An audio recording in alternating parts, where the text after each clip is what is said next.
Manny Garland nga nag-viral sa graduation. Ang kasuya, kasina or inggit depende na sa imuhang intensyon diha sa imuhang pangisip. Kung makalason ba sa imuhang kaugalingon. Ako ang opinion anang Manny Garland depende gyud na sa imuhang intensyon.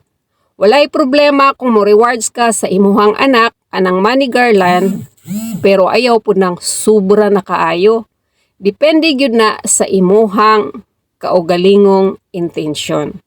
Kung ang imuhang intensyon, gusto lang naman nimo i-rewards imuhang anak para malipay anang Manny Garland, wala na'y problema.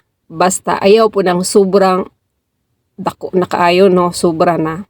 Para nako, na ay duha ka klaseng inggit sa tao. Depende yun na sa karakter sa tao. Kay kung ako mainggit sa tao, kanang ako ang nakita, himuon na akong motivation sa akong kaugalingon. Ma-inspire ko sa pag-focus o paningkamot.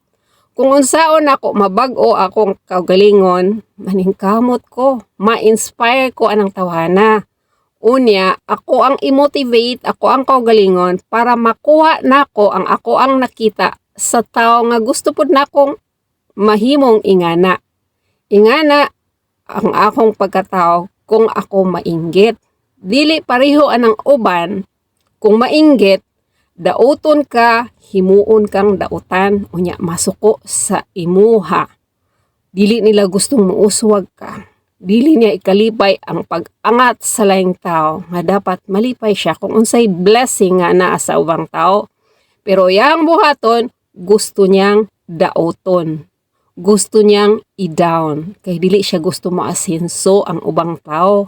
Negatibong inggit ang inganing klaseng tao. Ingani ang negative nga inggit.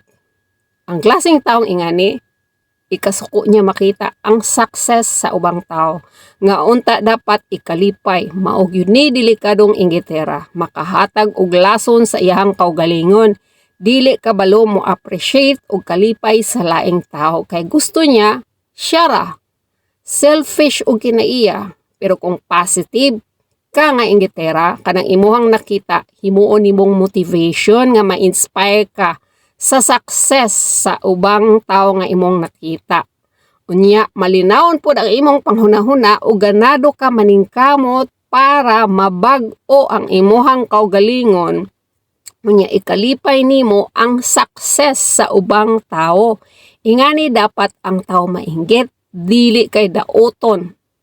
Amping, God bless you.